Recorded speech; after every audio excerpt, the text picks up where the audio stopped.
गुरु के आज्ञा से। भगवान का तो उनके साथ में कोई लेना देना नहीं था।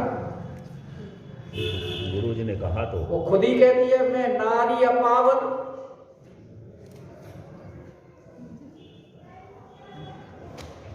और गुरु जी ने कहा कि चरण कमल रज चाहती और कृपा करो रघुवीर, कि आप रघुवीर हैं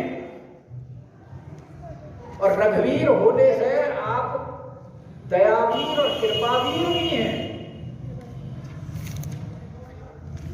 और ये जो अहिल्या है ये आपकी कृपा चाहती है। और कृपा भी किस रूप में चाहती है? चरण कमल की रज चाहिए। चरण कमल रज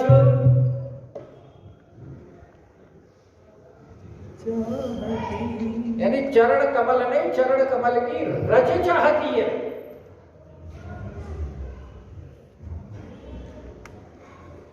इसीलिए यहां महात्माओं के अपने अपने विभिन्न भाव हैं।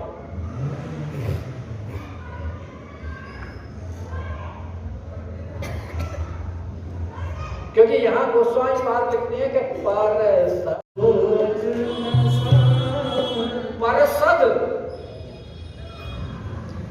तो परसद का लोग अर्थ करते हैं स्पर्श।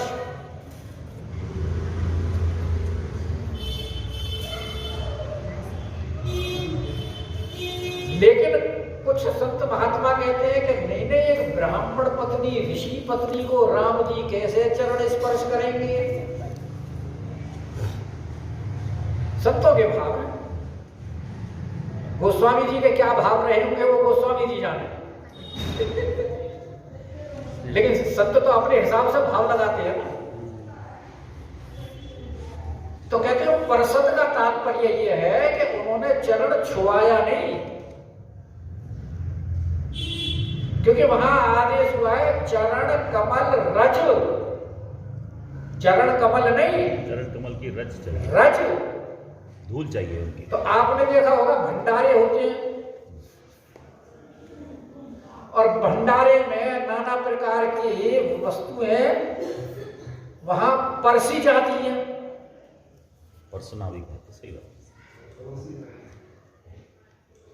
तो पत्तल के ऊपर जो परोसा जाता है तो वो क्या पत्तल पे छुआ थोड़ा ही जाता है, ऊपर से ही दिया जाता है।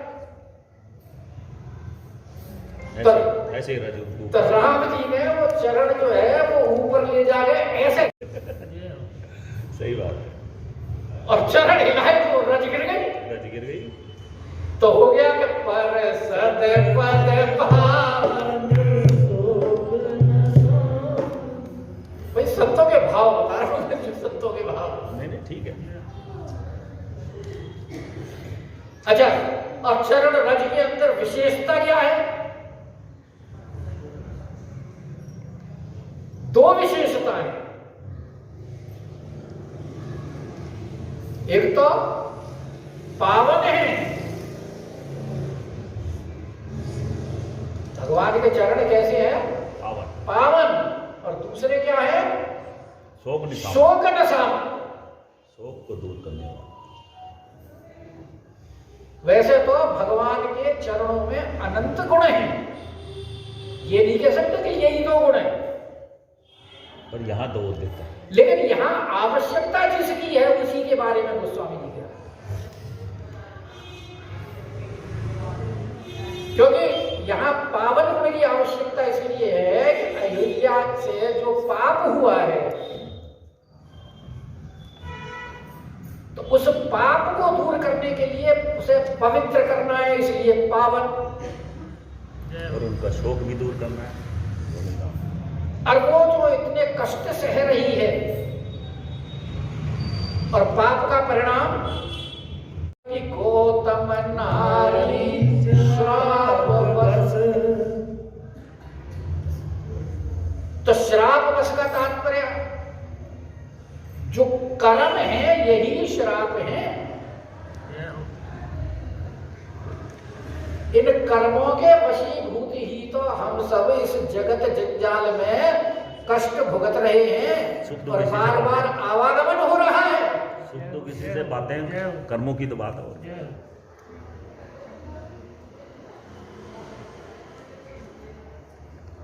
इसीलिए तो गोस्वामी कहते हैं कि यहां कर्मों में किसी का कोई बस नहीं है कि कुटिल कर्म ले जाई कोई, जेह जेह अपनी बरियाई। ये कर्म इतने कुटिल हैं कि इनके ऊपर किसी का कोई अधिकार नहीं है। कहां कौन किस कर्म के वशीभूत कहां जाए।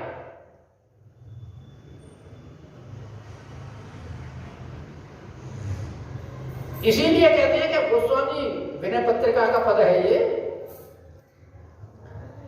कि कुटिल कर्म ले जाहि मोहि, जय जय पता नहीं कहां ले जाए, और बरियाई यानी जबरदस्ती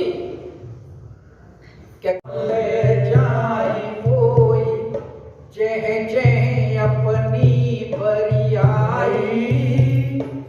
तेह तेह निज जन छोह छाड़ी हो, और कमठ अंड की नाई। यह विनती रघुवीर गोसाई। हे राघवेंद्र सरकार, मेरी आपसे यही विनती है कि चाहे मैं कहीं भी जाऊं, मेरे ऊपर आप ऐसी कृपा दृष्टि रखना जैसे कछुआ अपने अंडों के प्रति रखता है। दिखता ही रहता है। प्रजनन काल में अंडा वहां तालाब या नदी के किनारे देता है और फिर मध्य में जाकर के चिंतन करता है उनका, उसी से सेता है। देखने से से जाता है, चिंतन से देखना है, चिंतन करता है चिंतन से। तो कहते हैं ऐसी ही आप कृपा करके मेरा चिंतन रखना, ध्यान करते रहना, कृपा बनाए रखना मेरे ऊपर। चिंता का मतलब मेरी भी चिंता करना कहने का मतलब। और राम जी ने देखो कैसी कृपा बनाई कि पर सतर पतर पावन सोग नसा। कहा तो वो शिराफी,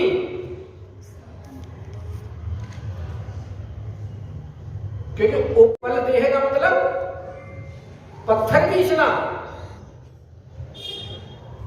वो भी श्राप बस। और भगवान ने कैसी कृपा की कि प्रगट भई तप पुंज।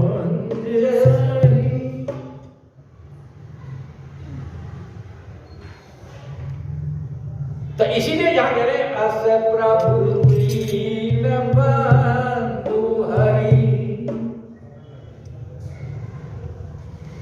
ऐसे जो दीन बंधु हैं,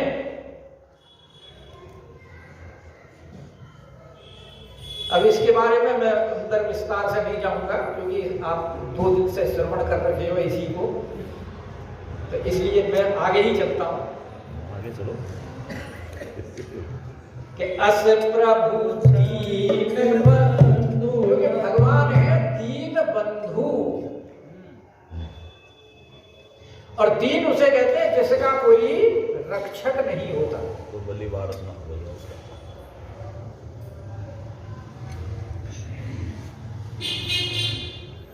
तो और बलि वारिस जब क्लेश पाए होते हैं तो उनकी रक्षा कौन करता है?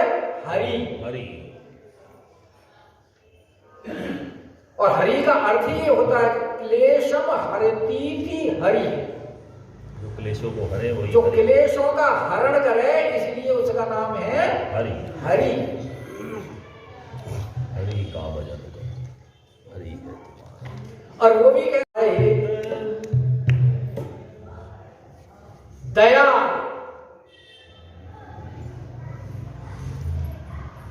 क्योंकि भगवान जो हमको ये मनुष्य शरीर भी दिया है, हम इसके अधिकारी नहीं है प्राप्त करने के। ये भी भगवान ने हमको दया करके दिया है। कि कबहू के करी।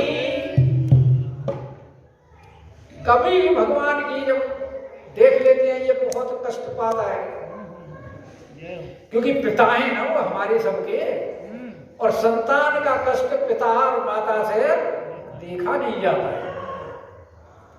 इसलिए कबहू की करी करुणा। जब करुणा करते हैं तो कहते हैं क्योंकि 84 लाख में भटक रहे हैं, इसको एक मौका दिया जाए। और 84 लाख में छुटकारा प्राप्त करने का एक दरवाजा कौन सा है जिस दरवाजे से छुटकारे करके बाहर निकल सकते हो? जेल है ना ये तो 84 लाख की। मनुष्य जीवन जो 84 लाख की जो योनि है ये तो जेल है कह दिए, और जेल में कारागार है भवसागर, और भवसागर से निकलने का एक दरवाजा क्या है? मनुष्य शरीर। तो कबहू के करी करुणा नर देही, और देव कौन देता है? ये भगवान ही तो देते हैं। और बिनु हेत, तो क्या भगवान की कोई गड़ झटक रही है? क्यों दे रहे हैं? ऐसे ही चल रहा हूँ काम तो। क्योंकि स्नेही हैं, स्नेह करते हैं।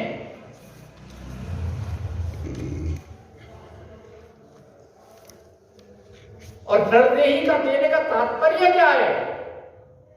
क्योंकि यही ऐसा शरीर है कि साधन धाम मोक्ष कर द्वार। बाकी जितनी योनियां हैं वो भोग योनि है, उनमें आप कुछ भी कर्म करोगे उसका कर्म फल नहीं मिलता।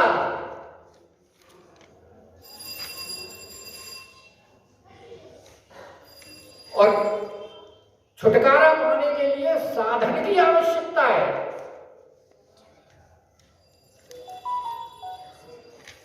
और साधन का किसके द्वारा होगा? इसी मनुष्य शरीर के द्वारा। इसीलिए इसको शास्त्रों में कहा है कि साधन धाम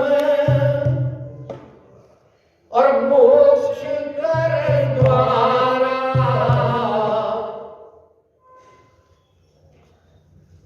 और पाए न जेहि परलोक संवारा। अब प्राप्त तो हो गया है, लेकिन हम फिर भी किस में लगे हुए हैं? जिस कार्य के लिए हमें ये शरीर मिला है, अगर हमने इसके साथ ये कार्य नहीं किया तो फिर वही भ्रमण करना पड़ेगा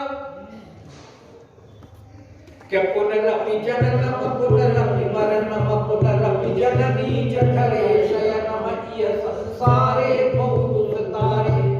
अब फिर प्रार्थना करेंगे कृपया पारे तारे मुरारे। फिर कभी वो दया करेंगे, फिर तुम्हारे को जीवन देंगे। और अब किस में लगे हुए हैं? मैं अरुगोर गोरते माया तेरी बस की ले जीवन निकाया। मैं और मेरे तेरे के चक्कर में लगे हुए हैं। इस जो कारण रहित दयाल में भगवान ने हमको जो ये शरीर दिया है, इसको प्राप्त करके भी हम भजन नहीं कर रहे हैं।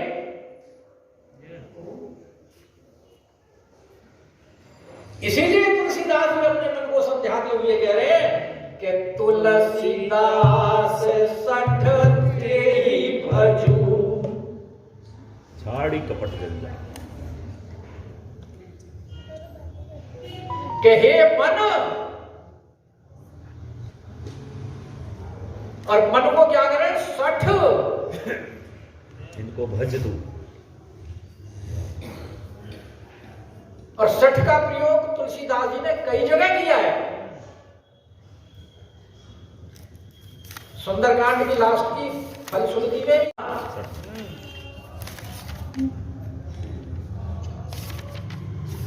और उत्तरकांड के अंत में पाई न देहि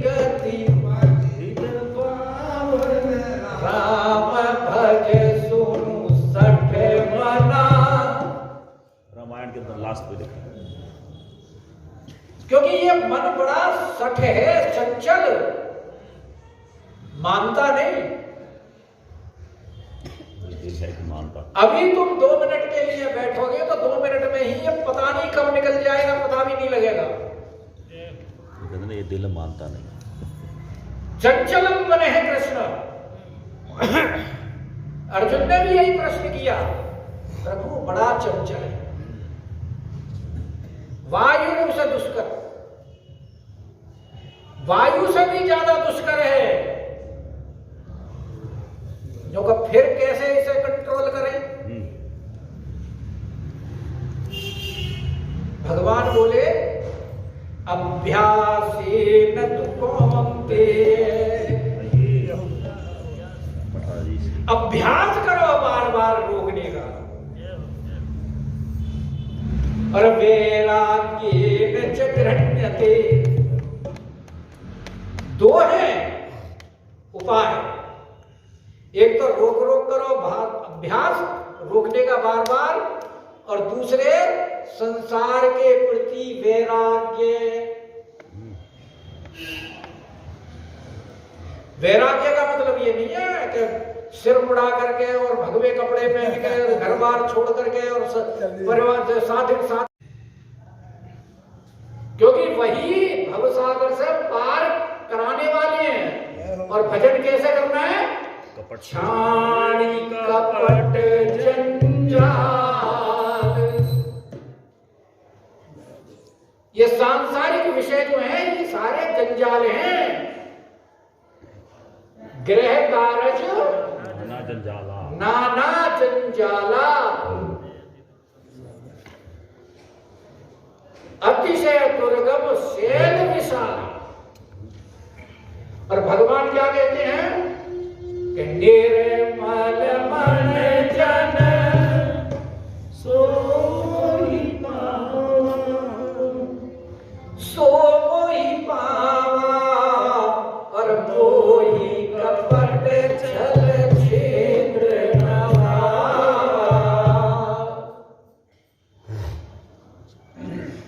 तो निर्मल मन कैसे होगा? इसीलिए गोस्वामी कह रहे हैं कि छाड़ी कपट, क्योंकि भगवान को कपट अच्छा नहीं लगता। बिल्कुल बात सही। और भगवान को क्या, हमें भी अच्छा नहीं लगता, किसी को भी अच्छा नहीं लगता। एक बेईमान से बेईमान आदमी चाहता है मेरे साथ ईमानदारी बढ़ती जाए। ईमानदारी कितनी कदर है। एक विशेषता और है, जितने नंबर 2 के काम होते हैं उनमें सबसे ज्यादा ईमानदारी होती है। वही तो कह रहा हूं, बेईमान से बेईमान आदमी चाहता है मेरे साथ ईमानदारी हो। ये देखो राधा कृष्ण बड़ी तेज है, कितनी कदर है ईमानदारी। पंडित बात जो अच्छी है तो सुननी पड़ेगी भाई। कान सुनने के लिए बनाए, देखने के लिए बनाई है। एक नहीं 2 बनाए। 2 तो इसलिए बनाया चश्मे में टांग सके ना। नहीं, 2 इसलिए बनाए हैं कि दोनों से सुनो तो अंदर उतार लो। क्योंकि अगर एक से सुनकर दूसरे से निकाल दोगे तो भी बात नहीं बनेगी, क्योंकि फिर कुछ लाभ नहीं ले पाओगे। अब एक ही कान हो तो चश्मा टांगते कैसे? इसलिए 2 कान बताए, समझेंगे? इसलिए कहा है दोनों कानों से सुनो और अंदर उतारो। बीच में दिमाग है ना, विवेक दिया बीच में, जो सही है उसे अंदर उतारो, फालतू की उसे निकाल दो। निकालने की जरूरत है, वो भी अंदर ही रखो, मुंह से मत निकालो। पचा लो, मुंह से निकाल दोगे तो वो चुगली हो जाएगी। पचा लो उसको, पचा लो, पचा जाओ। जैसे गणेश जी पचा जाते हैं, इतने मोटा पेट है वो इसलिए ये सारा कुछ पचा जाते हैं। तो इसलिए तुलसीदास सठते ही मन को संबोधित करते हुए और छाड़ी कपट जंजाल, वो कह रहे हैं मैं जो है वो छल कपट पसंद नहीं करता। अगर सरल मन से आप भजन करो तो भजत ही कृपा करही रघुराई, मन क्रम वचन छाड़ी चतुर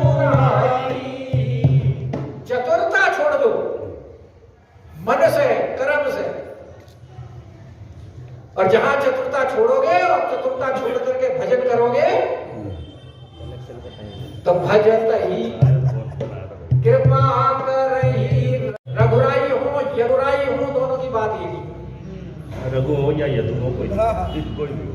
रघुराई रामचंद्र जी वाले रघुराई कह लो और कृष्ण वाले यदुराई कह लो, और हैं दोनों एक, राम और कृष्ण में कोई अंतर नहीं। एक के हाथ में धनुष बाण है, एक के हाथ में बंसी है, मुरली है क्या। तो इसलिए कह रहे हैं अब चले राम लक्ष्मण मुनि संगा। राम और लक्ष्मण अब यहां से चल दिए। चल क्यों दिए? अभी तक तो वो स्तुति वगैरह सुन रहे थे अहिल्या जी, और अहिल्या कह रही थी कि जैसी मेरे ऊपर कृपा की है, आपने मुझे जो प्रेम दिया है, जो प्रेमा भक्ति मुझे प्राप्त हुई है, यही प्रेमा भक्ति मुझे बनाए रखिए। वो अपने पति लोग के चले गए। बिनती प्रभु मोरी में मति मोरी, नाथ न मांगहु वरन। जब मुझे कोई वरदान मांगना नहीं आता, क्योंकि मैं सीधी साधी हूँ, भोली भाली। और वैसे स्त्रियां होती तो भोली भाली है। देखो कैसी बोली वाली होती है, कैसी बोली वाली होती है, ये सुन रही है, बताओ कुछ, बताओ कैसे। अब भैया पीछे खड़ी है, बोलो, बोलेंगी मत रखो, कैसे बोलते पीछे खड़ी है। देख लो बदल गए। चुप करके देखे, पीछे खड़े देखे चुप करके। हाँ, आज वैसे भी हरियाणा के मूड में है, ये देख लो, कोई ना कोई गड़बड़ हो जाएगी, इसलिए मत बोलो। इतना सस्ता सेवक आपको पूरे विश्व में नहीं मिलेगा। पूरे घर की चौकीदारी और एक पैसा नहीं लेना, घर का सारा काम करना, और 2 रोटी खा कर 2 कपड़े ही तो पहनने हैं, और जिम्मेदारी कितनी ओढ़ रखी है। अगर कैलकुलेशन करके लगाओ तो 50,000 रुपए महीने में भी तुम्हें इतना वफादार ईमानदार सेवक नहीं मिला। ये देखा, अब तारीफ कर रहे हैं ये। अभी पहले कुछ और कह रहे थे।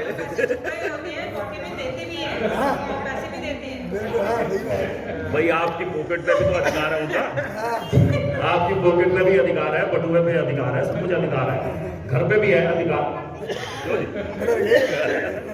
राजनीति कर रहे हैं। हाँ, बदल गया पंडित जी, अब बदल गए। देख लो, पहले कुछ और कह रहे थे, देख लो आपके आने से पहले कुछ और कह रहे थे। इसको डिप्लोमेसी बोलते हैं। इसको कहते हैं डिप्लोमेसी है। जाओ प्रभु। अच्छा चलो आगे चलो, वृंदावन चलो। वृंदावन जाए भाई, वृंदावन नहीं जा रहे। अब तो बड़ी मुश्किल से रोक रखा उन्होंने, चले जाते हैं। तो वही तो कह रही है कि मैं हो रही हूँ, मुझे जैसे वो सुखी छवि के झूठ न पड़े, कहा क्या सच्चा है और क्या झूठा है मैं जान ही नहीं पाया, ना मुझे कभी मैंने वरदान मांगा। ऐसे ये भी कह रही है, तो क्या मांग रही है कि पद कमल परागा रस अनुरागा मगन मम मन मधुप करे बा। भक्ति ही मांग रही है भगवान की चरणों में। तो अब तक तो ये भक्ति के देने लेने में ही लगे, हालांकि वो मांग रही है, लेकिन क्योंकि उसने कहा सोई पद पंकज के ही पूजत अज मम सिर धरे वो कृपाल हरि। आपने जो मेरे सिर के ऊपर जो अपने चरण कमल धारण कर दिए, तो इससे बड़ी और कौन सी अब तक जो है दुनिया भगवान के चरणों की और दर्शन की अभिलाषी रहती है, और यहाँ भगवान स्वयं उसके सिर के ऊपर अपने चरण रख रहे हैं। तो इससे बड़ी और भक्ति और क्या मिलेगी?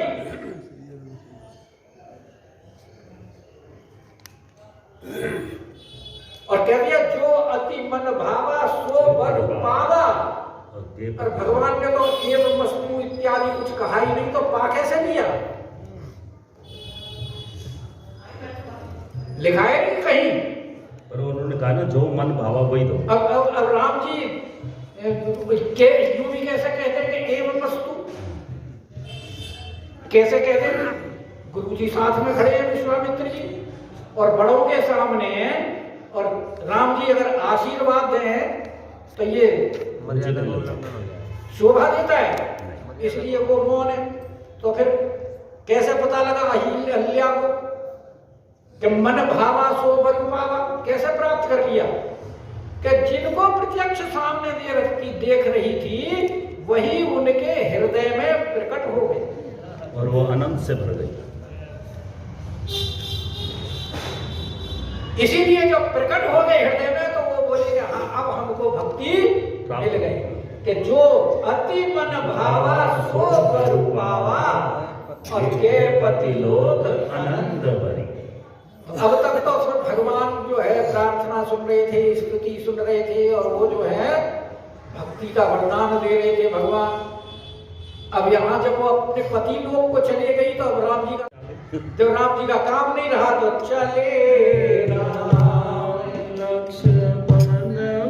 लक्ष्मण मुनि संगा। तो राम जी किसके साथ जा रहे हैं? मुनि के साथ। लखनलाल जी साथ हैं और मुनि मंडली भी साथ है।